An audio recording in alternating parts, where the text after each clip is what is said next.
From Advisory Board, we are bringing you a radio advisory, your weekly download on how to untangle healthcare's most pressing challenges. My name is Rachel Woods. You can call me Ray. Over the last 2 weeks, we've talked about the use of consumer data in healthcare and how the FTC is beginning to wield its power to address data privacy. Now, I know that stakeholders are starting to take action to mitigate data privacy risks. But in this episode, I want to explore a key question.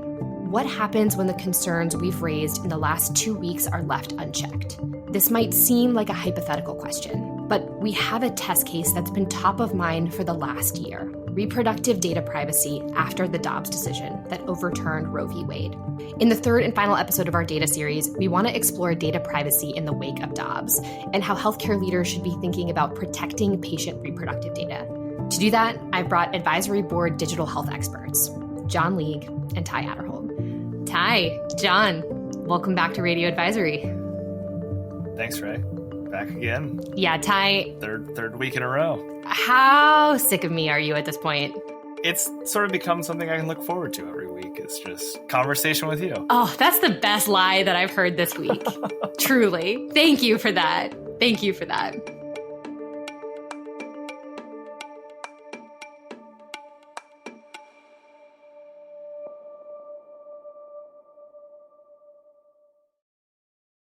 Well, if our listeners didn't catch it by now, this is the third conversation in a series that we're doing around data privacy. And the conversations that we've had over the last 2 weeks have really made me think again and again about a, let's say, relatively new challenge for the industry.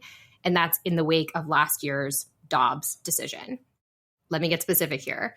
I'm talking about the fact that consumer data can be used to help identify and ultimately prosecute patients and clinicians. Let me ask the most blunt question. We've been worried about this for a while. Do we have examples of this happening in the year since the Dobbs v. Jackson decision? Ray, we've seen multiple examples of this happening. And in those examples, there's been different pieces of consumer data that has been used to prosecute these patients.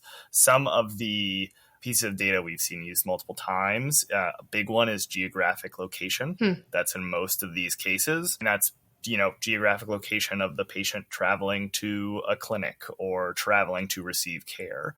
We've also seen text messages used. We've seen internet searches used. So multiple pieces around sort of what the patient is doing and searching and what they're saying in conversations in order to help make the case on the prosecution side. And are those same data what is concerning on the clinician side for clinicians actually trying to deliver abortion care to patients? So clinicians should be protected for, let's say, conversations with their patients. So if they're using secure messaging within their EHR to have a conversation with a patient, that would be protected under HIPAA. And also there is continuing guidance coming from the Biden administration around that being protected from any potential suits or any potential discovery in one of these cases. But that's not to say that every sort of form of communication or everything that the patient is doing in regards to their health is protected. So while the clinician would be protected in that secure messaging scenario, the patient traveling to the clinic and that location data still could help prosecute the patient in that case. And this brings us back to a conversation that we were having last week about what kinds of data is protected and what kinds of data is not protected. The example that I think most folks probably assumed that we would have started with in this conversation is the recent ruling against Flow, which is a period tracking app. But Ty, when you just mentioned common data sources, you use things that I wouldn't necessarily think of, even just the geolocation that's on in my phone if I have location services on. So help us understand, what are consumers actually protected from and what is not protected? Yeah, so they are protected when they are giving information to what is a sort of considered a protected entity under HIPAA. This would be a provider or a health plan. And so if they are providing healthcare data to those entities, they are protected. Where this gets tricky, and this is the case with Flow, is that just because something is helping them with a healthcare decision doesn't necessarily mean it is a protected entity under HIPAA. So in the case of Flow, this is an app that certainly is involved in healthcare, but Flow is not a healthcare organization that falls under HIPAA, and therefore that data is not protected. And that's why it's so important to understand who owns the app, where the app is coming from, and the data protections around apps that you're using. There's another example of this that's related that I think is indicative of how, I guess the word I want to use is insidious, this ability to access data is. There was recently a report that several national suicide hotlines were actually sharing information with Meta, the owner of Facebook, about who was accessing services and connecting to helplines through suicide prevention networks. Now, I don't think this was an effort by Meta to gather this information, but it's one of those things where the organization who has the website is giving all of this utilization information to another entity. And anything that happens there winds up creating a data trail. So you might think, hey, I am connecting through my phone on a phone call to someone who is going to provide assistance to me in this very vulnerable moment. But if you tap on a website's link that has that phone number on there, you are creating a record that appears in the utilization data that you have used that phone number. And that is information that gets sent on down the line. I think the idea that we have to trade our data for access to any of those sorts of services and interactions is one of the things that we are just now beginning to trip over in the information economy here in 2023. And it's one of the reasons why we are seeing more action, right? Last week, we talked about action from the FTC, but Ty even mentioned in passing that we know that the executive branch is at least attempting to step in on this issue. A few months ago, the Biden administration actually issued some guidance on how everyday users can handle their data privacy post Dobbs. Can you remind our listeners of that guidance? And for you as researchers, what does it signal as the attitude moving forwards towards oversight? Sure, Ray. So there were two parts to the guidance. The first was really directed towards clinicians and providers, and it reaffirmed the rules in HIPAA as well as FERPA, which for those who aren't familiar is the Family Education Rights and Privacy Act. And that's specifically aimed at colleges and other schools that provide healthcare as well. And so it affirmed when those organizations should and should not be cooperating with law enforcement and other things, and the protections that it provides to those organizations, as well as the protections around patient data and those protections. So that was part one. There's nothing really new there. That was just reaffirming sort of what was already in those rules. Reaffirming the protections that you already named at the top of this podcast. Yes. The second part was directed at consumers and patients. And that piece was specifically guidance around how they can protect their data from potentially leading to a prosecution. And so the guidance there was, one, avoid using apps that aren't provided from a protected entity. So we talked about those protected entities earlier.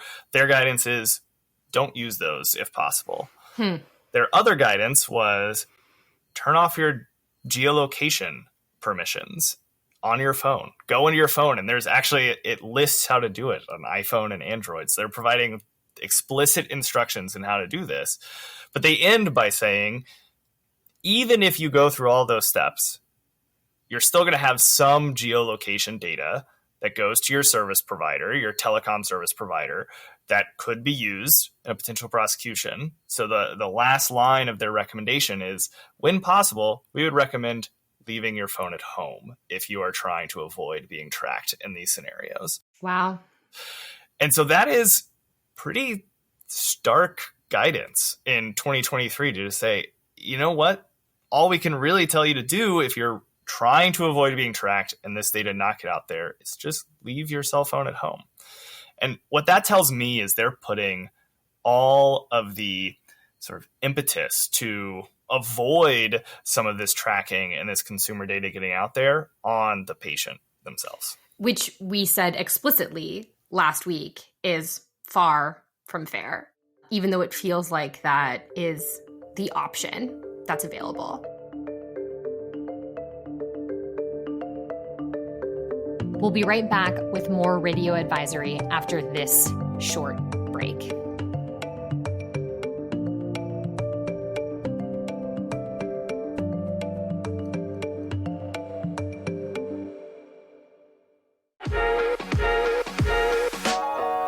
Advisory Board has combined our research and data with our learning and development expertise to deliver relevant and easy-to-absorb on-demand training courses designed to help close the knowledge gap on all things healthcare, including business acumen and terminology, commercial and market dynamics, who's who within hospital systems, and more. Consider it your manual for leveling up your staff on all things related to healthcare. And bonus, not only will you free up training resources, but your employees will also feel more invested. Learn more by visiting advisory.com and searching on-demand courses, or check out the link in our show notes.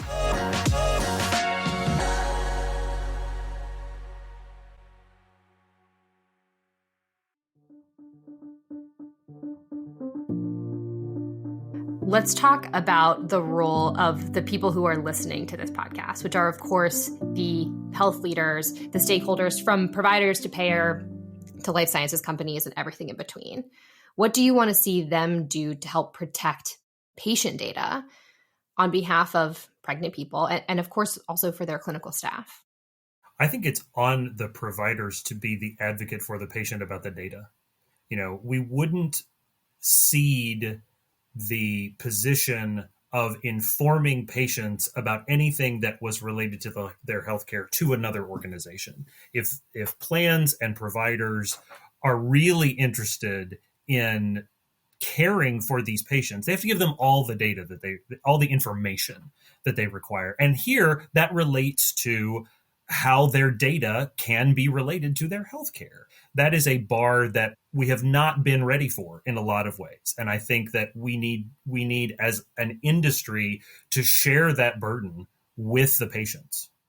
And help me square that with the kind of trend that we've seen over the last few years of patients wanting to be more active in their health using digital tools. And frankly, our listeners embracing that. I'm thinking, the digital education that helps somebody prepare for a surgery that they're having, an app that helps somebody manage their type 2 diabetes, right? There are all of these examples that providers and payers in particular have embraced to help improve patient outcomes. And yet we had this example where we're saying, wait a minute, that's not only perhaps not going to be helpful, but it could even be dangerous for the patients that we serve. Well, Ray, I think there is a path for digital tools to still be used in reproductive care. The path would be, one, have those tools be offered by covered entities under HIPAA, so the providers themselves, not through third parties. And the second is those providers or payers need to make sure that they're not sending off patient data to a place like Meta. And explicitly knowing whether or not they are doing that, because we talked about the fact that sometimes they don't even know that. Right.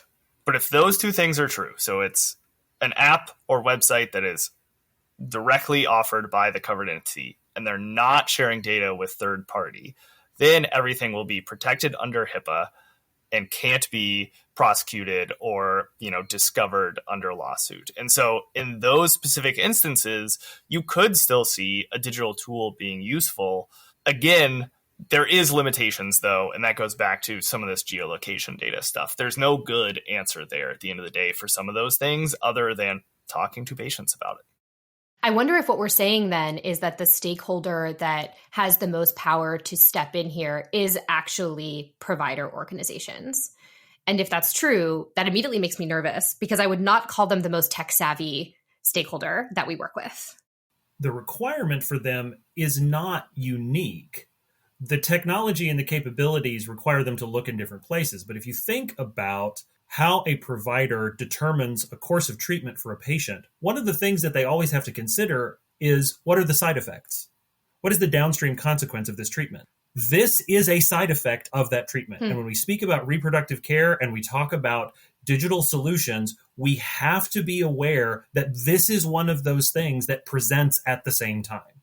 Now, that's not great, and that is kind of a terrible place for us to be in, maybe as a society, but this is where we are. And so we have to start with seeing the reality of the situation and responding in the best way we can. And I think to your point, Ray, about what do we do, this is what providers can do. The other thing I'll add here, John, is the FTC and government regulators are really the place that can have the biggest impact here in changing this. You know, if we continue to see the FTC acting aggressively to protect consumer data in healthcare, and not just healthcare data specifically, but trying to broaden some of the protections to cover more of this consumer data, that could also have a huge impact over the course of the next year. So it's almost a wait and see, and let's see how aggressive the FTC continues to be. Is there a role of a stakeholder that maybe we wouldn't have considered prior to the Dobbs ruling that we want to see some action here? I'm thinking specifically about the role of employers. Employers were a big talking point right after the Dobbs ruling. A lot of them came out to talk about funding and helping their employees travel for out-of-state abortions. But now, a year later, I don't think we've heard a ton of employers actually doing this. There's not been a ton out there, certainly nothing that I've been hearing directly. And so this is another stakeholder that I think could have an impact. There was certainly some discussion of, is this the right thing for these employers to be taking these aggressive stances? Can they back it up? So far, I don't know if we necessarily have seen them be able to back it up, but I think there is still a role to play for those stakeholders if they choose to jump into this. Ty, you just mentioned what you are perhaps hoping to see from the FTC moving forward. And we talked about what we want to see from health plans, from providers, and now from employers. What are you hoping to see from the government, whether it's the executive branch, state government, when it comes to protecting reproductive health data? So I already mentioned the FTC. That is the first place I would look for more protections here or continued action against some of this health data privacy, particularly in apps. The other place I would look is to the states. So states like California and Washington are already acting to protect health information in apps. I don't think we'll necessarily see this in all states, but that may not necessarily matter. When we think about states passing specific laws to protect health information, or generally when it comes to internet services, that can have an impact nationally. Ray, there's a specific example of this happening. If you think back to net neutrality, it was a big deal a few years ago that there was no longer going to be this net neutrality. But what happened was California specifically passed a law that preserved net neutrality in the state of California, and internet service providers decided it would be too hard to have one governing set of how they run their services outside of California and another set inside California, that net neutrality has stayed for the entire country just because California passed that law.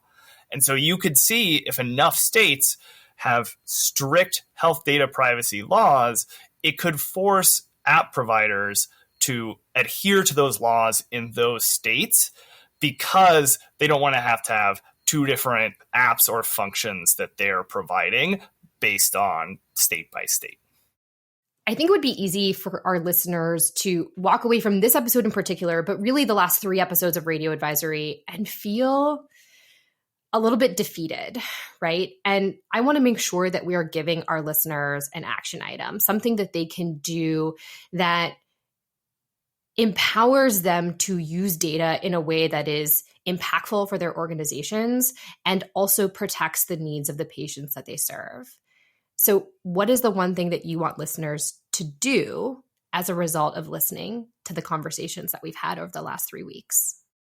go ask questions of your own organization and ask questions around who your organization partners with for your marketing and for your consumer data, and what information and data your organization gives up in order to have those partnerships.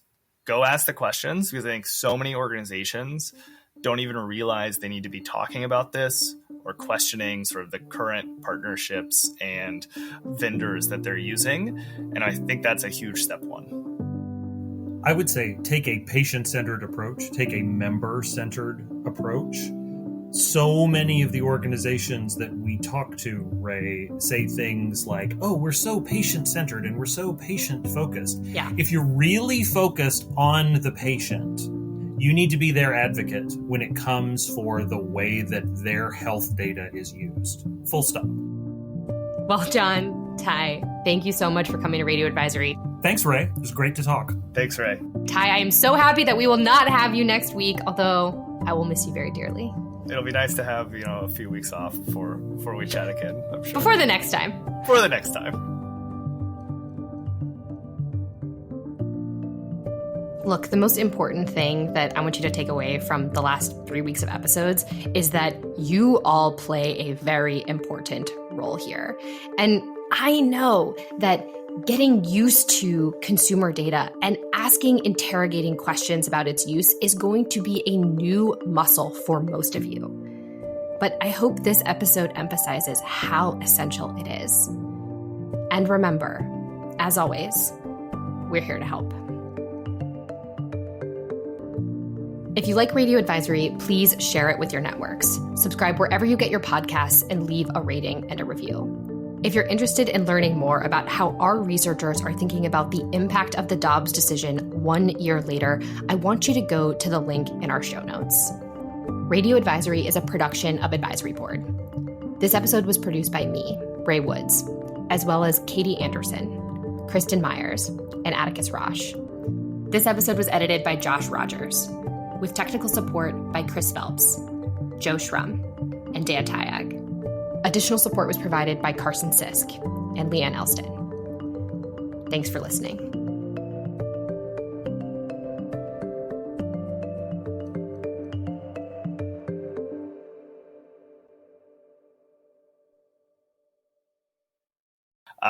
Feel like I lost my train of thought. Do you want to just... We can cut it there. We can cut it. Do you want to just end that sentence with a period edit? Yeah.